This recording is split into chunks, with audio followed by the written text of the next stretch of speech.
আপনার কি পুরো দিনের টায়ার্ডনেস লাগে? বা আপনার ওজন বাড়ছে যদিও আপনার ডায়েট কন্ট্রোলে আছে বা আপনার ভুঁড়ি বাড়ছে, তাহলে কিন্তু আপনার ডায়েটে হয়তোবা এই নিউট্রিয়েন্টসের ডেফিসিয়েন্সি আছে, যেটা অনেক ইন্ডিয়ানসের ডায়েটেই আছে। আজ আসুন সেই নিউট্রিয়েন্টের কথা আমরা আলোচনা করছি, যেটা অনেক ইন্ডিয়ানসদের খাবারে ডেফিসিয়েন্সি আছে। তো আমাদের একজন পেশেন্ট আছে, সুনিতা। উনি 35 ইয়ার্স। উনি একজন হোম মেকার। তো উনি পুরোদিনই কাজ করছেন, নর্মালি যেমন হোম মেকাররা কাজ করছে, গৃহিণী হিসেবে কাজ করছেন, রান্নাবাড়া করছেন, অন্যান্য কাজ করছেন। কিন্তু আজকাল দেখা যাচ্ছে যে বাই আফটারনুন ওনার উইকনেস চলে আসছে। উনি ততটুকু কাজ করতে পারছেন না যেটা আগে করতে পারতেন। তার সঙ্গে উনি নির্দিষ্ট একটা জিনিস দেখতে পাচ্ছেন যে আজকাল ওনার একটু বেলি ফ্যাট হয়ে যাচ্ছে। ওনার খাবারের প্রতি একটু ক্রেভিং বাড়ছে, বারবার খিদে পাচ্ছে, বা ওনার যে কাজ করার ইচ্ছেটা, সেই ইচ্ছেটা আগের মতো নেই। মেজাজটা একটু খিটখিটে হয়ে যাচ্ছে। আর তার সঙ্গে ওনার স্কিনটা একটু স্যাগিং হচ্ছে, বা ওনার চুলটা একটু পড়ে যাচ্ছে। তো এই যে সিমটমগুলো, এই সিমটমগুলোর জন্য উনি আমাদের কাছে এলেন, যেটাতে আমরা জিজ্ঞেস করলাম উনি খাবার কী কী খাচ্ছেন। তো উনি বললেন উনি হেলদি খাবার খাচ্ছেন। কিন্তু এই হেলদি খাবার খাওয়ার পরও ওনার কিন্তু এই সিমটমগুলো দেখা যাচ্ছিল, অ্যান্ড তার সঙ্গে ওনার ওজনও বাড়ছিল। যখন আমরা জিজ্ঞেস করলাম উনি খাবারে কী কী খাচ্ছেন সকাল থেকে রাত্রি পর্যন্ত, তো উনি বললেন সকালে উনি চা খাচ্ছেন, চার সঙ্গে বিস্কুট খাচ্ছেন, আর কখনো কখনো ব্রেড খাচ্ছেন, চিড়ে বা মুড়ি খাচ্ছেন। তেমনি লাঞ্চে উনি ভাত নিচ্ছেন, ভাতের সঙ্গে ডাল নিচ্ছেন, সবজি নিচ্ছেন, সামান্য একটু পনির নিচ্ছেন, কখনো এক পিস মাছ নিচ্ছেন। সন্ধ্যাবেলা স্ন্যাক হিসেবে উনি আবার চিড়ে বা মুড়ি খাচ্ছেন, বা কোনো ফ্রাইড আইটেমস খাচ্ছেন, সিঙ্গাড়া বা কচুরি এরকম খাচ্ছেন, চানাচুর ভুজিয়া নিচ্ছেন। অ্যান্ড রাত্রিবেলা যেহেতু উনি হেলথ কনসিয়াস, উনি রুটি দুটো নিচ্ছেন, তার সঙ্গে সামান্য একটু ডাল খাচ্ছেন। তো এগুলো হচ্ছে বেসিক্যালি ব্রডলি উনার ডায়েট।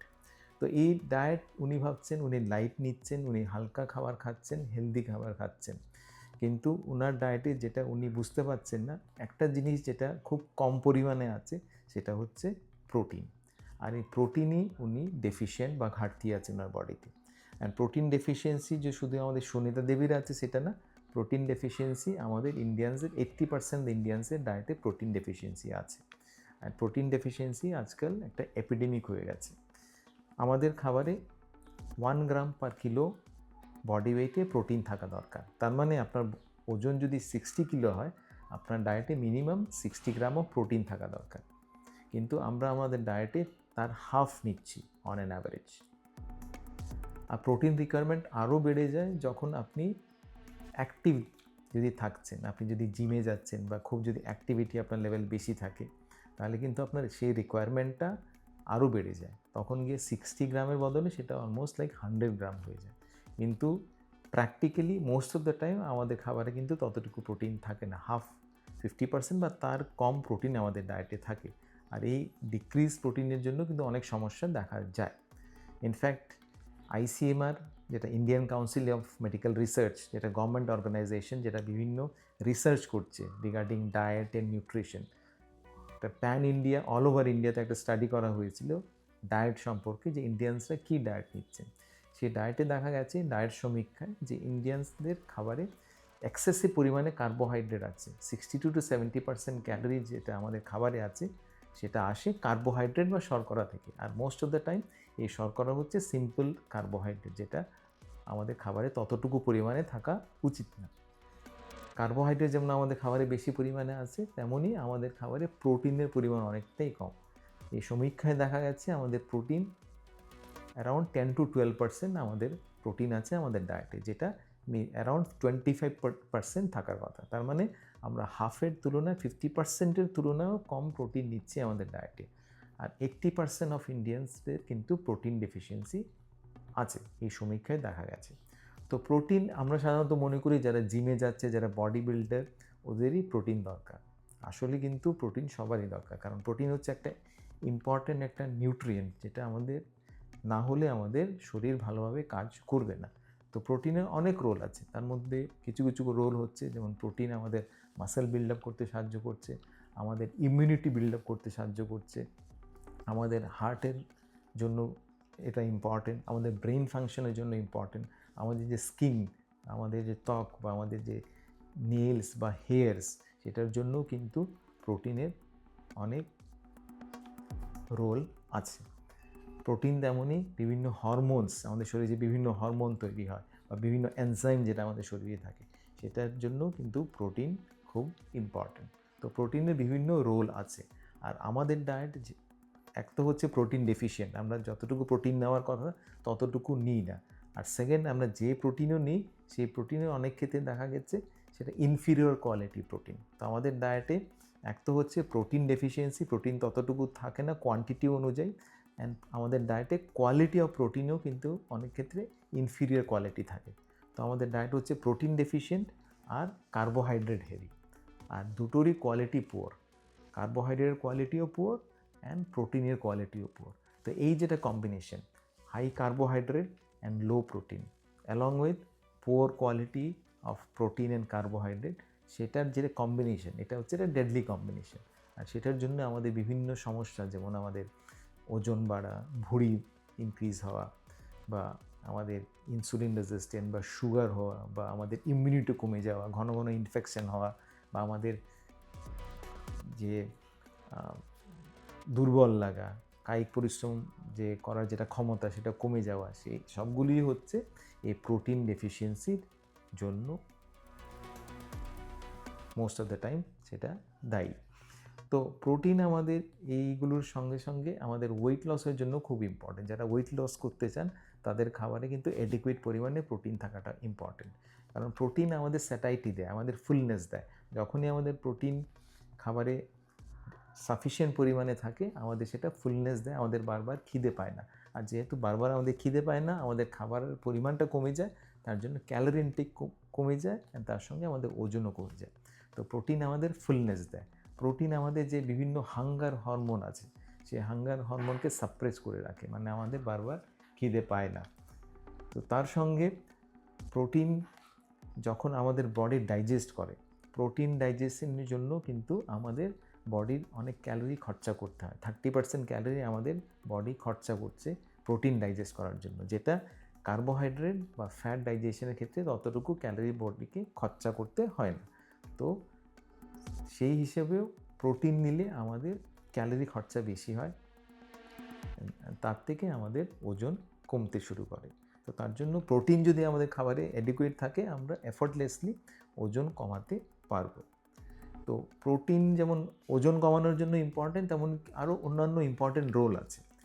যেমন আমাদের মাসেল প্রিজার্ভেশনের জন্য, আমাদের মাসেলের জন্য প্রোটিন খুব ইম্পর্টেন্ট। 30 বছরের বয়স থেকে কিন্তু আমাদের মাসেল মাস কমতে আরম্ভ করে। আর মাসেল হচ্ছে এমন একটা অর্গান যেটা আমাদের ফ্যাট বার্নিংয়ের জন্য খুব ইম্পর্টেন্ট। তো মাসেল মাস যদি আপনাকে যদি মেনটেন করতে হয়, আপনার যদি ফ্যাট যদি কমাতে হয়, আপনার যদি ভুঁড়ি যদি কমাতে হয়, তাহলে আপনাকে কিন্তু অ্যাডিকুয়েট পরিমাণে প্রোটিন নেওয়াটা ইম্পর্টেন্ট। তেমনই আপনার বোন হেলথের জন্য কিন্তু প্রোটিন খুব ইম্পর্টেন্ট। অ্যালং উইথ দ্যাট আমাদের ইমিউনিটি পাওয়ারও কিন্তু প্রোটিন দিচ্ছে, কারণ আমাদের যে অ্যান্টিবডি আছে, যেটা আমাদের ডিফেন্স এগেনস্ট ইনফেকশন, তো সেই অ্যান্টিবডি কিন্তু প্রোটিন দিয়ে তৈরি। তো প্রোটিন যদি আমাদের খাবারে ডেফিসিয়েন্ট থাকে, আমাদের ইমিউনিটিও কম থাকবে, সেটা থেকে আমাদের রিকারেন্ট ইনফেকশন হওয়ার সম্ভাবনাও কিন্তু অনেকটা বেড়ে যায়। তো আমাদের খাবার দাবারে যদি প্রোটিনের পরিমাণ কম থাকে, তো এই সমস্যাগুলো আপনার দেখা দিতে পারে। আপনার ইমিউনিটি কমে যেতে পারে, যেখান থেকে আপনার রিকারেন্ট ইনফেকশন হতে পারে, আপনার মাসেল মাস কমে যাবে। মাসেল মাস কমলে আমাদের বেলি ফ্যাট বাড়বে বা আমাদের ওজন বাড়বে, তেমনি আপনার বারবার খিদে পাবে, স্পেশালি আপনার সুগারের প্রতি, জাঙ্ক ফুডের প্রতি ক্রেভিং আপনার বাড়বে। তেমনি আপনার স্কিন আপনার একটু কেমন হয়ে যাবে, স্কিনে একটু রিঙ্কেল হতে পারে, আপনার চুল পড়ার সম্ভাবনা বেড়ে যাবে, আপনার নেলসগুলো ব্রিটল হয়ে যাবে। তেমনি আপনার ওয়েট গেইনের সম্ভাবনা কিন্তু অনেকটাই বেড়ে যাবে যদি আপনার ডায়েট প্রোটিন ডেফিসিয়েন্সি থাকে। তেমনি আমাদের পুয়ার স্লিপ অনেকটাই পুয়ার হয়ে যায় যদি আপনার প্রোটিন ডেফিসিয়েন্সি থাকে, আর তার সঙ্গে আমাদের মেমোরি, কনসেন্ট্রেশন, মুড সুইংসও কিন্তু অনেক ক্ষেত্রে প্রোটিন ডেফিসিয়েন্সির জন্য দায়ী। কারণ আমাদের ব্রেইনে যে কেমিক্যাল মিডিয়েটার্স, নিউরো হরমোন যেটা আপনাকে বলি, সিরোটোনিন বা ডোপামিন, যেটা আমাদেরকে হ্যাপি রাখে, এটাকে বলা হয় হ্যাপি হরমোন। তো প্রোটিন ডেফিসিয়েন্সি হলে এই হরমোনগুলোও কমে যায়, যেটা থেকে আমাদের এই হরমোনাল চেঞ্জেস হয়ে আমাদের ডিপ্রেশন, অ্যাংজাইটি, মুড সুইংস এগুলো হয়। তো এগুলো হচ্ছে ড্রব্যাক প্রোটিন ডেফিসিয়েন্সি থাকার। আর প্রোটিন ডেফিসিয়েন্সির জন্য আলটিমেটলি কিন্তু আমাদের ডায়াবেটিস হওয়ার সম্ভাবনা অনেকটাই বেড়ে যায়, কারণ আমাদের যেহেতু আমি অলরেডি বললাম প্রোটিন ডেফিসিয়েন্সি থেকে আমাদের বেলি ফ্যাট হয়, আর belly fat is one of the main reason behind onset of diabetes. তো এগুলো হচ্ছে আমাদের খাবার দাবারে প্রোটিন কম থাকার ড্রব্যাক। তো আমাদের পেশেন্ট সুনিতা দেবীর খাবার দাবারে যখন আমরা বিশ্লেষণ করলাম, ওনার খাবার দাবারে ব্রেকফাস্ট, লাঞ্চ, ডিনার তিনটেতেই কিন্তু প্রোটিন প্রচুর পরিমাণে কম আছে। ওনার দরকার অ্যারাউন্ড 60 গ্রাম অফ প্রোটিন, কিন্তু উনি নিচ্ছেন 20 to 25 গ্রাম অফ প্রোটিন। তার মানে 50%-এরও কম বেশি, 50%-এরও কম প্রোটিন উনি নিচ্ছেন, যেটা আমাদের মধ্যে অনেকেরই সেটা খাবার দাবারে আছে। আমাদের খাবার দাবারে 50%-এর বেশি প্রোটিন থাকে না, যতটুকু দরকার তার তুলনায় ইনফ্যাক্ট 50%-এর কমই আমরা প্রোটিন নিচ্ছি, যেটা থেকে বিভিন্ন সমস্যা দেখা দিচ্ছে। তো এই প্রোটিন ডেফিসিয়েন্সি বা প্রোটিন ঘাটতি পূরণ করার জন্য আমরা ওনাকে বললাম যে আপনার খাবার দাবারে প্রোটিন বেশি পরিমাণে নিন, অ্যাডিকুয়েট পরিমাণে প্রোটিন নিন। যেমন সকালে উনি 2টো বয়েলড এগ নিতে শুরু করলেন, সামান্য পনির নিলেন, বা সকালবেলায় উনি মুড়ি বা চিড়ে এগুলো না নিয়ে বা বিস্কিট না নিয়ে তার বদলে উনি স্প্রাউট নিতে শুরু করলেন বা নাটস নিতে শুরু করলেন, যেটা উনি স্ন্যাক্স হিসেবে বিকেলবেলাও ব্যবহার করছিলেন। তেমনি লাঞ্চে উনি বিভিন্ন প্রোটিন রিচ ফুডস যেমন সোয়াবিন বা মাশরুম, পনির ওগুলো নিলেন, বোথ লাঞ্চ অ্যান্ড ব্রেকফাস্ট। একটা মিল উনি হোয়াইট রাইস সোয়াপ করে সেটার বদলে উনি কিনোয়া নিলেন। কিনোয়া হচ্ছে একটা গ্রেন যেটা ভাতের মতোই, সেটা প্রোটিন রিচ ফুড। তো এই সামান্য কিছু সোয়াপ করে চেঞ্জ করে ওনার ডায়েটে সিম্পল চেঞ্জ করে কিন্তু উনি উইদিন ফিউ উইকস ওনার লাইফে অনেক কিছু চেঞ্জ হলো। ওনার যেটা ক্রেভিং যেটা বাড়ছিল, খাবার দাবারে বারবার খিদে পাচ্ছিল, স্পেশালি সুইট ক্রেভিং, সেটা অনেকটাই কমে গেছে। তার সঙ্গে ওনার যেটা পুয়ার কনসেন্ট্রেশন, পুয়ার মেমোরি বা খিটখিটে স্বভাব যেটা, সেটাও কমে গেছে। She feels more energetic, and তার সঙ্গে ওনার skin appear brighter, in fact her hairs also look better. So by changing a simple change in our diet, she had changed her lifestyle significantly and health significantly better. তো তার জন্য উনি কিন্তু কোনো fat diet নিলেন না, উনি কোনো ড্রাস্টিক্যালি কিছু চেঞ্জ করলেন না, জাস্ট উনি ভাতও টোটালি অ্যাভয়েড করলেন না, জাস্ট উনি কিছু মাইনর অ্যাডজাস্টমেন্ট করলেন, যেটাতে ওনার ডায়েটে প্রোটিনের পরিমাণ একটু বেড়ে যায়, এডুকেট পরিমাণে থাকলো, অ্যান্ড সেটা থেকে she gotten enough health boost. তো আপনারও যদি ওজন স্টাক থাকছে, ওজন কমছে না, স্পেশালি বেলি ফ্যাট বাড়ছে, আপনার যদি বারবার খিদে পাচ্ছে বা আপনার যদি এক্সেসিভ টায়ার্ডনেস লাগছে, তাহলে হয়তো বা আপনার ডায়েটও প্রোটিন ডেফিশিয়েন্ট। দেখে নিন আপনার ডায়েটে কতটুকু পরিমাণে প্রোটিন আছে, কারণ প্রোটিন হচ্ছে একটা ইম্পর্টেন্ট নিউট্রিয়েন্ট যেটা আমাদের বডিতে থাকা দরকার, কারণ আমাদের বডি ডিপেন্ড করছে প্রোটিনের ওপর, আমাদের মেটাবলিজম কিন্তু ডিপেন্ড করছে প্রোটিনের ওপর। আর মোস্ট অফ আস ইন্ডিয়ানসদের কিন্তু এই প্রোটিন ডেফিসিয়েন্সি আছে। তো আপনি স্মার্টলি খাবার খান, ব্যালেন্স খাবার খান, এডুকুয়েট প্রোটিন নিন, তাহলে কিন্তু will get a good healthy life. আপনার যদি এই ভিডিওটা ভালো লেগে থাকে তাহলে kindly like, subscribe and share করুন, ফেসবুকে আমাদের ফলো করুন।